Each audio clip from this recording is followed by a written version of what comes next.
Shalom Bapak Ibu Saudara yang dikasihi Tuhan.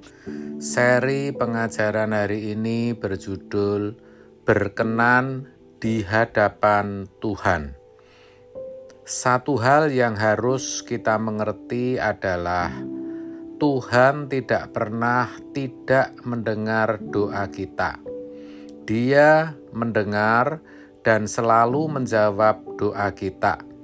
Matius 7 ayat 7-8, mintalah, maka akan diberikan kepadamu, carilah, maka kamu akan mendapat, ketoklah, maka pintu akan dibukakan bagimu. Karena setiap orang yang meminta, menerima, dan setiap orang yang mencari, mendapat, dan setiap orang yang mengetok, baginya pintu dibukakan. Ini mengisyaratkan bahwa Tuhan tidak mungkin tidak menjawab doa kita. Namun nyatanya kita sudah berdoa, sudah minta tolong kepada Tuhan, tetapi Tuhan tidak kunjung menolong. Apalagi kalau kita menghadapi keadaan yang benar-benar mengancam nyawa dan kehidupan, lalu keadaan itu berlarut-larut. Inilah yang membuat kita merasa Tuhan tidak membela kita, atau ketika kita diperlakukan tidak adil, dijahati, dirugikan, dilukai, dan lain sebagainya. Kita berdoa, tetapi Tuhan seakan-akan tidak bertindak apa-apa. Orang yang menyakiti kita malah kelihatan lebih kuat, lebih dibela orang, dianggap benar oleh orang, sementara kita tersudut atau terpojokkan. Tuhan tidak pernah tidak mendengar doa kita, saudara. Tuhan adalah Tuhan yang penuh belas kasihan. Masalahnya, apakah kita layak dibelas kasihani Tuhan? Tuhan bukanlah pribadi yang bisa diperlakukan suka-suka manusia. Tuhan adalah pribadi agung yang memiliki tatanan. Dia tidak bertindak di luar tatanan dan aturannya. Dalam Yesaya 59 dikatakan, yang menjadi pemisah antara Allah dan umat adalah dosa. Jadi, bagaimana kita bisa menerima pembelaan Tuhan kalau kita hidup tidak berkenan di hadapan Tuhan? Kalau orang yang hidup sewenang-wenang dan kejam terhadap sesama, lalu minta perlindungan Tuhan, dan dengan mudahnya Tuhan melindungi, berarti Tuhan diperbudak oleh orang ini. Tapi memang terhadap orang Kristen baru yang karakternya masih buruk, Tuhan bisa memberikan pembelaan, walaupun dia masih tidak dewasa, bahkan melakukan kesalahan.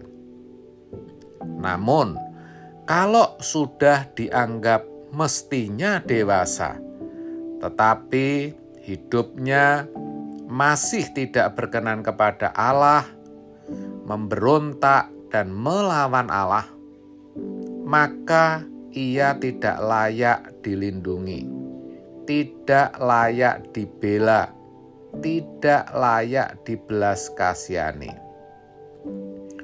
Tuhan itu segalanya di dalam hidup kita. Namun, Tuhan tidak bisa dipermainkan atau diperalat, sebab Tuhan punya aturan dalam bertindak. Jadi, kalau kita mau dibela oleh Tuhan, maka kita hidup berkenan di hadapannya. Ingat saudara, kalau kita hidup berkenan di hadapan Tuhan, kita tidak meminta pertolongan pun akan ditolong Tuhan, karena kita adalah kekasih Tuhan. Jadi jangan memberontak, jangan berbuat dosa. Kalau sekarang kita dalam keadaan terjepit, tersudut dalam persoalan, dalam ancaman, mendekatlah, merapatlah kepada Tuhan, dan hiduplah di dalam kekudusan, lalu jadikan Tuhan kebahagiaan kita satu-satunya. Sebenarnya kita mestinya bersyukur kalau menghadapi masalah, apalagi kalau tidak ada jalan keluar. Sebab di situ kita sadar tidak ada kebahagiaan selain Tuhan. Kita merapat kepada Tuhan dan bisa menikmati Tuhan. Dan ini berkat. Ada orang-orang yang harus diperlakukan seperti itu, saudara. Baru ia bisa menjadikan Tuhan kebahagiaan dan bisa memiliki pengalaman rohani di mana Tuhan menjadi kebahagiaannya. Sebab kalau kebahagiaan kita itu hidup tanpa masalah, hidup dalam ketenangan, hidup dalam kenyamanan di bumi ini, kita bisa masuk neraka. Kalau seseorang tidak merasa Tuhan sebagai kebahagiaannya dan surga sebagai tujuan pengharapan, ia akan memberhalakan sesuatu. Suami bisa jadi berhala. Tidak salah memiliki suami yang baik, yang cinta Tuhan, mencintai keluarga. Namun, kalau dengan keadaan suami yang begitu baik, lalu jadi tidak lagi menghargai Tuhan, merasa cukup dengan suami, dan rasanya ingin hidup 1000 tahun di bumi dengan suami yang baik seperti itu, berarti dia memberhalakan suami.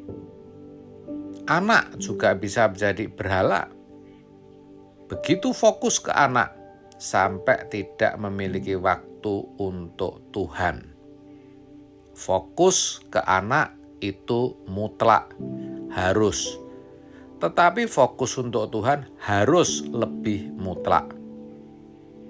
Orang tua juga bisa jadi berhala.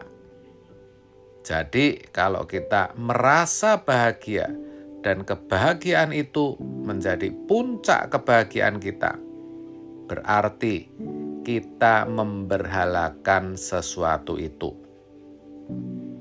Hal seperti ini adalah hal yang tidak pantas bagi anak-anak Allah. Itulah sebabnya Tuhan Yesus berkata, "Kalau kamu tidak membenci ayahmu, tidak membenci ibumu, tidak membenci saudaramu laki-laki dan perempuan, bahkan nyawamu sendiri, kamu tidak layak bagiku." Jadi, kecintaan kita kepada Tuhan harus melebihi kecintaan kita kepada siapapun dan apapun.